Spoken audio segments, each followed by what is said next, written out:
You guys are not going to believe the weekend I had, okay? So we're just going to do a little weekend recap. So, on Friday night, I decided to go out with my best friend. She loves like EDM, like she's went to like EDC Orlando, right? Not really my scene, but I'm always happy to do stuff for the plot. So she's like, we need to go see this guy, Morgan Seatree. I had no idea who that was, but I'm like, sure, I'm in. Why not? The tickets were like 20 bucks. I'm like, sold, right? We go to this venue and it was in the West Village. And the first guy up is like the opener.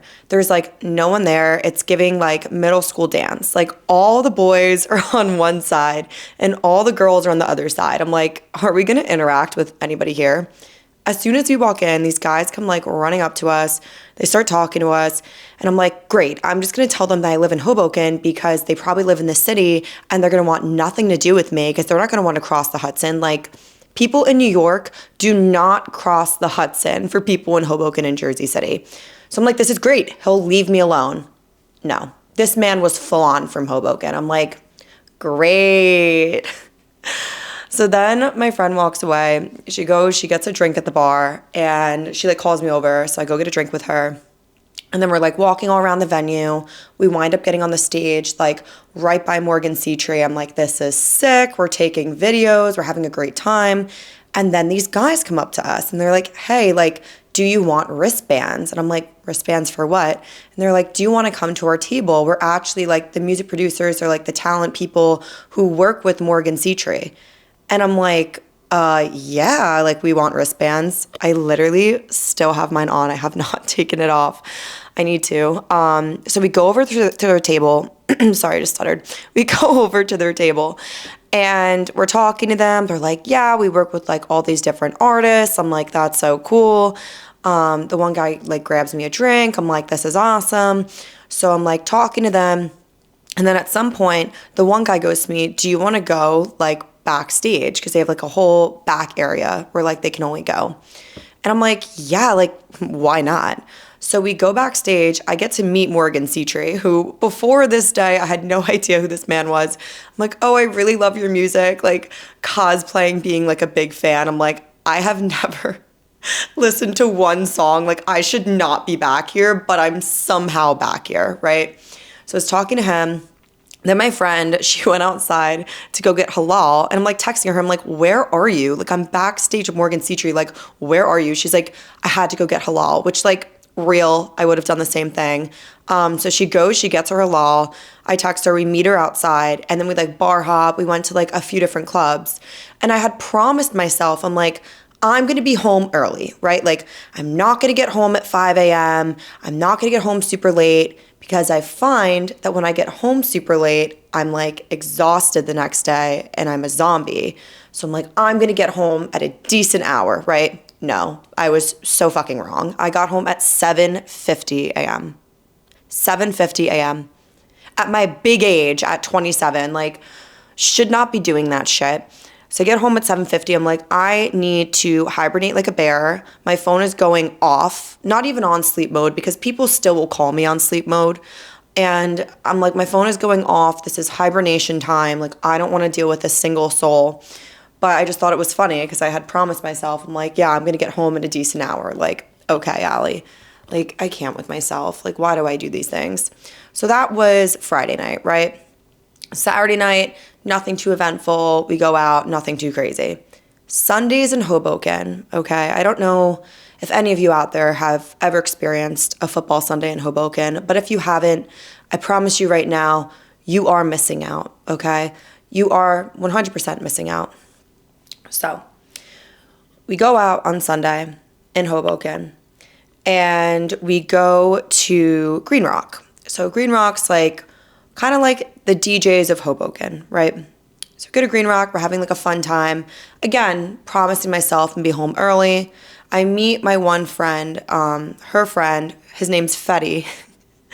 The whole time I'm calling this man Fetty Wap, and then it was like me and a bunch of my girlfriends. I'm like, oh, we're Fetty's angels. Like, what possessed me? Like, I needed to be put down. Like, I was not okay. So we did that. We had like a crazy Sunday. Going back to Saturday, because I actually left this out. So my fridge was making like a weird noise. And I'm like, what's going on here? So it almost sounded like a boat propeller. And I'm not a maintenance man. I don't really know shit about fridges, right? I know nothing. Like, I'm pretty clueless. So I call my maintenance guy and I'm like, hey, like, my fridge is making this weird noise. He's like, all right, like, I'll come right up, Allie, like, no problem. He gets here and I'm like, so, like, do we need to replace, like, the whole fridge? He's like, what? I'm like, do we need to replace the whole fridge? Like, is something wrong with it? He goes, well, no, we don't need to replace the whole fridge, but you need to take all of your food out of the fridge and we're going to put in an empty unit because it needs to thaw out. It needs 24 hours to thaw out. I'm like, okay, so are we sure we don't need to replace the fridge? So I take all my food out and I put it in this little wagon. And the only unit that was available is like my ex-situationships unit. I'm like, you've got to be kidding me. He just moved out of the building and his unit was the only unit available for me to put my stuff in the fridge. I'm like, this has to be a joke. Like, come on. Like, you're telling me I live in a pretty decently sized building. You're telling me that there's no other units I can put my food in. Okay, great. So I wheel my ass up there, right? Me and my wagon. Me and this wagon have also seen some shit together, okay? I wheel it up there, and the problem was is that I was going to go up earlier, but they told me that they weren't around, so they weren't able to unlock the unit till like 9 p.m. And I'm like, well, shit, like, I'm going to be out at my friend's housewarming. So I had to wheel up there at 5 a.m. when I got home. Again, why did I think going home at 5 a.m. was a good idea? Like, we went to housewarming, then we went to Dear Maud, then we wind up at my guy friend's apartment, then my one guy friend's playing like Chef Boyardee, making us food at like 5 in the morning. I'm like, then Grey's Anatomy was on. I was like, I need to go fucking home. I was like, I need to go home. It was me and my two friends. I'm like, I gotta leave. Like, I gotta dip. I gotta go deal with my fridge situation. So get home, like, you know, obviously night out. So I'm like, shit, I gotta go deal with this. I take all my food up to the fridge, okay? And then I wheel myself back down. Somehow, some way, I also drop the Brita and I break the Brita, which, rest in peace, Bertha the Brita. Broke our Brita, like, what's wrong with me? And then I had to order a new one on Amazon, of course, because otherwise I would forget if I didn't order it in that moment. So I come back down. But I'm like, of course that would be the only unit that I could go put my stuff in. And obviously I texted him because it's funny.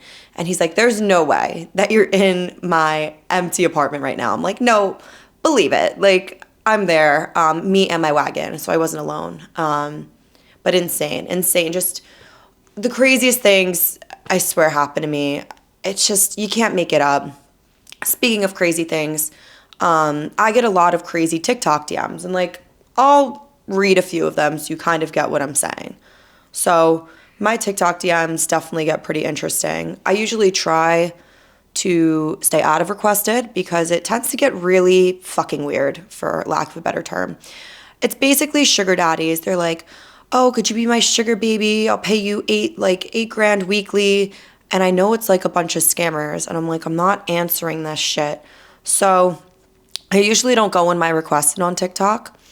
But so the other day, this was like a month ago, I decided to, you could see all like the DMs here, and there's a little message with like an I crossed out, and that's like more requested DMs. So I have a bunch in here too, like, not to flex.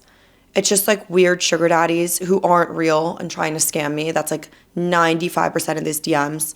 The weirdest one I ever got, some guy offered me like $8,000 to step on snails. I was like, sir, we are not in France. Anyways, so I go in here one day, right? And one of the names is TMZ. And I'm like, what? So I click on it, and I'll read this to you guys because I just thought this was absolutely wild. So at first I thought, it's just another scammer, right? This is someone just trying to scam me and like fuck with me, like this isn't real. So they had DM'd me, okay, all the way back from September 4th when I was in Vegas. So this was a while ago. And they go, hey, we saw your TikToks and loved your content. Are you interested in coming on our TV show TMZ Live to make a 10 to 30-second comment about one of our pop culture news stories from the day? You'd be joining the show via Zoom. So at first I'm like, this is just someone fucking with me, right? No. I click on it. 5.4 million followers. 5.4 million followers. I said, oh, this is actually TMZ. Okay. So I write back, I'm like shocked. I write back like October 26th because I didn't see it because all the sugar daddy like scammers, right? So I didn't see their DM. And I go, hi, I'd love to. They go, perfect. Let me know if any of these dates work for you. October the 27th, Tuesday the 28th, Wednesday the 29th, Thursday the 30th, or Friday the 31st. And then I write back, Wednesday the 29th would work or Friday the 31st. And then they write back, any chance you're available today around 11:30 a.m. Pacific Standard Time? We could really use your help. Had a lot of cancellations this morning. I go, yeah, I would be. Amazing. Can you send over the email associated with your Zoom account? We can send you more information there. Just get it to us as soon as you can so we can get you prepared before your segment. So I give them my email and I go, I'm on Eastern Standard Time. So that would be 2:30 my time. They go, yeah, that's correct. Just message you on Zoom. Message back so we can get you more details. So I was actually dog sitting this day at this guy who I dog sit for, his apartment. The ironic part is every single time I'm there, I'm watching TMZ. I'm literally watching TMZ.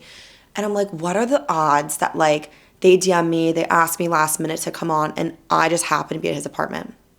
So I get on TMZ, okay? Like run up to this apartment from my car because I was driving from my mom's house back in Monmouth County. Run up. I look like a bat out of hell. I'm like, shit, I got to get ready for this. I'm going to be on TMZ. Like people are going to see this. Like I got to look decent. And so I make myself look as decent as possible. Okay. And they had a list of topics. It was like about Nicole Kidman. There was a topic about like Katy Perry and Orlando Bloom. And then there's a topic about Trump. And I'm not a super political person, so I'm like, please, for the love of God, do not let them pick the political one. Like, please. Sure enough, they want me to do the political one. I'm like, well, fuck. So I go on, and the topic was like, so what do you think about Trump running for a third term? And I'm like, yikes, here we go. I'm like, well, it's unconstitutional because of like FDR, like he couldn't run for a third term. I'm like, but it's Trump, so you never know. And I like winked at the camera. I'm like, Jesus, I hope I don't get like any hate comments. Like I was just asked to do this and they gave me a list of segments. I didn't get any hate comments because I was just like, guys, this is what they wanted me to talk about. So crazy, okay, insane that TMZ knows I exist and watched my TikToks. I didn't think anyone gave a shit about my TikToks. I didn't think anybody cared about my silly little TikToks. Like, people joke around, I'm TikTok girl. I did not think anyone gave a shit about my TikToks. Apparently TMZ did, and that's how I got on TMZ, which was wild. I'm literally like texting, calling people. I'm like, hey, watch TMZ today, like you might see me.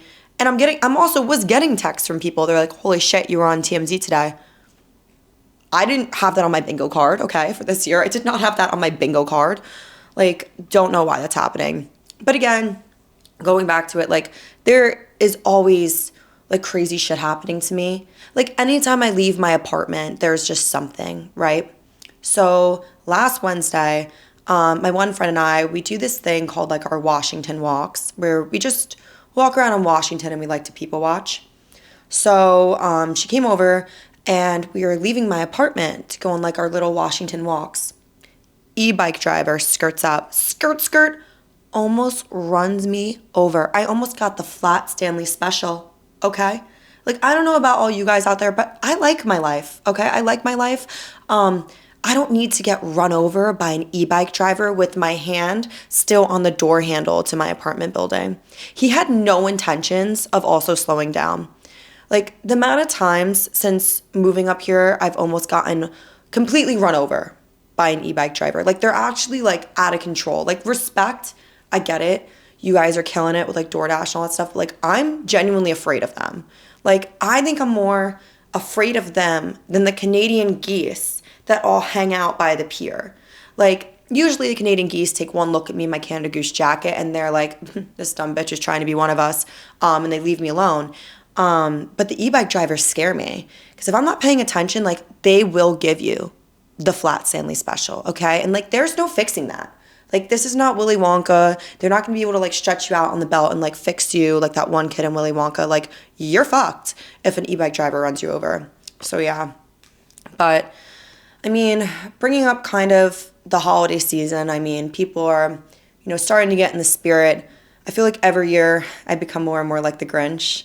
Like I like the holiday spirit, but I'm kind of like, oh, shit, like it's here again. Like Thanksgiving and then Christmas. I'd like to personally, though, give a shout out to any retail workers working the holiday season because I used to be one. Yeah, I used to be a retail worker. And if you are a retail worker during the holiday season, you can really do anything. Like I'm being so serious. And I know a lot of you guys have crazy stories.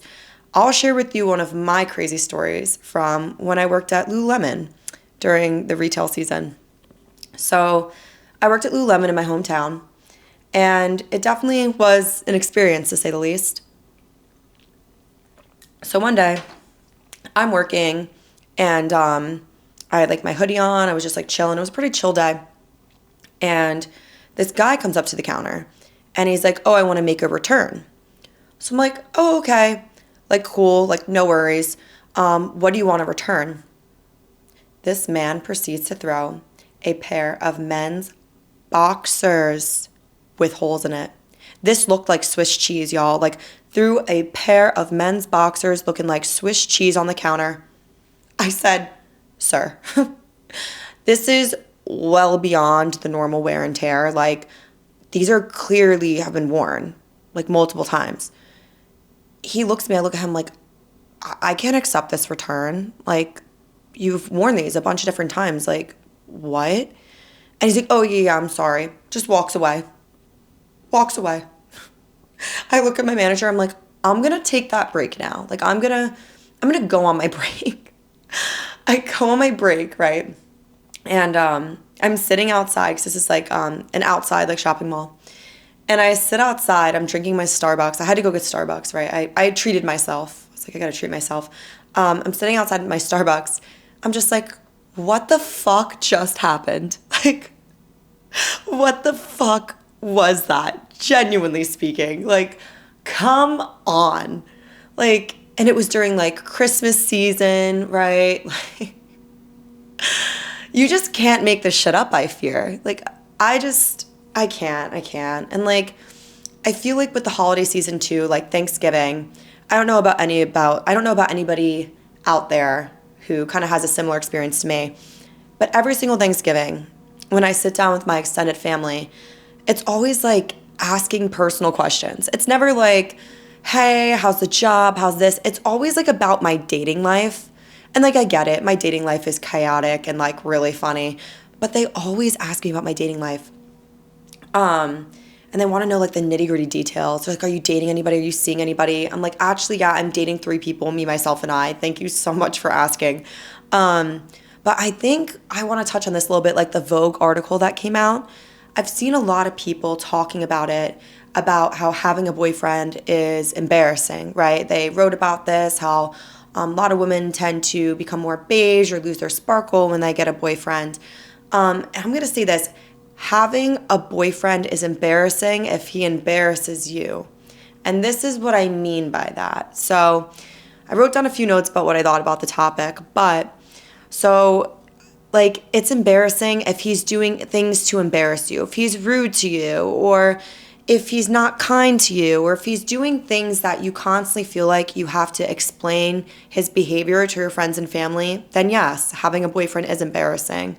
If he's cheating on you, if he's disrespecting you, and you just stay in that relationship to say like, hey, I have a boyfriend, that's embarrassing. Like, if no one's told you that, I'll say it. Like, it's embarrassing. If he's treating you so poorly and you stay just to say, oh, I have a boyfriend, it's embarrassing. Personally speaking, I'm just at the point in my life where I value peace, and I wouldn't stay with anyone who was disturbing my peace. Not a friend, not a guy. No, I would just cut them off. Like, I'm whipping out the pair of scissors. I'm like, chop, chop, motherfucker. Like, I don't have the time for it. But I have other friends who are in great relationships, their boyfriend's respectful of them and kind and values them and treats them well, then having a boyfriend isn't embarrassing. If he's treating you well and being a good guy and, doing what he's supposed to do, then it's not embarrassing. But if he's disrespecting you, it's embarrassing in my book. But yeah, that's how I feel about that whole article. But I do think Vogue definitely touched on a good issue with that. Tying back into like going home for the holidays. I don't know if any of you out there share a bathroom with a sibling, okay? I have a younger brother. I'm the older sister. I definitely give off older sister vibes. But I do have a younger brother, and we share a bathroom when I go home. So he's gonna kill me for this, but I gotta say it. The other day, I did Pure Barre when I went home. I'm like, let me do my little bar class. I'm gonna be a little bar girly. Like, let me do it. I do my Pure Barre class. I come home. I'm like sweaty. We call it the Langen sweat sheet in my family, but I'm sweaty. I'm tired, right? I just want to take a shower. I go in the shower. Jet setting. I felt like I was under a waterfall in Hawaii. I said, what the fuck? I said, what the fuck? Who puts the shower setting on that? I felt like I was being pelted by this water. It was not relaxing. Obviously, I immediately changed it when I got in, but I got out. I go up to my brother. I'm like, can you explain to me how you find the jet setting in the shower relaxing? And he's like, well, I just like really like it. I'm like, dude, that's not normal. I go in there, I want like a nice little rainfall, like a nice little rainforest cafe vibe. I go in there, it's like someone turned on a power washer and shot it in my face. Like, I don't want to deal with that. I just was astounded that he found it relaxing. I was like, literally, like, what is good with you? Like, what is good with you? I can't. I know that my family too, like going back to going home for the holidays with family, they're going to want to hear like one of my crazy dating stories. So I feel like I gotta tell you one recently that happened to me. So this is a pretty wild story. So I decided to go on a date with this guy, and like we have like mutual friends. So I didn't really like think much of it. I'm like, oh, like maybe this will go somewhere, maybe it won't. Who knows, right? So I'm gonna need another sip for this one. I need like 2 sips for that. So he says to me, he's like, well, I'm going to Asia for a few months. I really would like to take you out before I go to Asia. And I'm like, all right. So he's like, how would you feel about going to Smith & Wollensky's in the city? I'm like, you know what? I think I could be down for that. Smith & Wollensky's, if you don't know, it's a super nice steakhouse. So I'm like, okay. I wear this cute outfit, I have this black dress on, I had my nails done, my lashes looked good, my makeup looked good. I'm like feeling myself, right? Like I'm like, ooh, like I look good today. You just like, you know that feeling where you're like, I look really good? That's how I felt. So he calls me an Uber. I Uber from Hoboken to Smith & Wollensky's, and he planned to stop. So he also gets an Uber. I'm like, hey, how are you? It's good to see you, because like I haven't seen him in a while. And he gets there and we're just like talking back and forth. And also like, I feel like this is weird. I hate when guys like bring up their ex-girlfriend on like a first date. Not that I'm jealous. I don't think I have a jealous bone in my body, but like, I genuinely don't want to hear about it. Like I'm on a first date to get to know you, not your ex. So I don't like it. I don't like when guys bash on their ex, because it's like, what did you do? Like you had to have done something. Like, come on. Like, anyways, on a date with this guy, he starts talking about his ex, talking about how she's like a hippie, like all this stuff, like really trash talking her. And I'm just like, this is kind of weird. But like, I'm just like, oh, haha, like interesting, like kind of like being like, all right, like cool, but like trying to switch the topic, right? So then we start talking about other stuff, like how he started his business. He like owns a business. And we're talking about that. Then we're talking about like things I've been doing in my life. And he asked me about my last ex, and I'll get into that on a different episode, but I didn't really get too deep into it with him. But anyways, so he's bashing his ex. I'm like, okay. So then the dinner was great. The food was amazing. I was like, oh, this is good. I've been to the one in Miami, which again, story for another time, but I've been to the one in Miami, but I've never been to the one in New York City. And it was amazing. So we get our food, everything's like going all right. Then we decide to go to, there's this bar if you cut through the kitchen that you can sit at and have drinks at. So I'm like, all right, cool. So we're sitting at this bar, we're drinking, we're having a great night. I get like espresso martinis, we're having fun. And it was a Wednesday, so it was getting like kind of late. So I was like, like I kind of want to go home. Like I kind of want to do like my little skincare routine, go to bed, be like comfy in my sweats. Like I want to go home. And he says to me, he's like, oh, like blah, blah, blah, I'll call the Uber because we get the check. We're like one of the last people in there. We get the check and he calls the Uber. So I figured he was probably going to plan a stop, back at his apartment, right? Keep in mind, it's a Wednesday night. I'm like, all right, he's probably going to plan a stop at his apartment. Oh boy, was I wrong. We pull up to a strip club. A strip club. Yes, a strip club. And he looks at me and he's like, you don't want to come in with me to the strip club? I'm like, it's a Wednesday night. I'm like, no, I don't want to come in with you to the strip club. Like, this is a first date. I don't want to go into the strip club with you. Like, what? And he's like, are you sure? Are you sure you don't want to come to the strip club with me? Like, dog, I'm positive. Like, I'm going back to Hoboken. Like, I do not want to engage in this shit. He fully walks into the strip club, okay? I go home because I'm like, I want no part in this. I go home, okay? He like calls, texts me, DMs me. He's like, hey, like, where are you at? Where are you at? Where am I at? My bed, with me, myself, and I going to sleep, taking off my makeup, taking a hot girl shower, and going to sleep. Like, what? I was just like, I can't. Like, anytime I think my life can't get crazier, some shit like that happens. I'm like, oh no, it can. It definitely can. But yeah, I mean, it's definitely interesting. But if you guys have any crazy dating stories, feel free to share. But it was so great talking to you guys. Please tune in for the next episode. I have some other really crazy stories to share. And I hope that you all have a great Thanksgiving. Can't wait to put this episode out. All right. Bye, guys.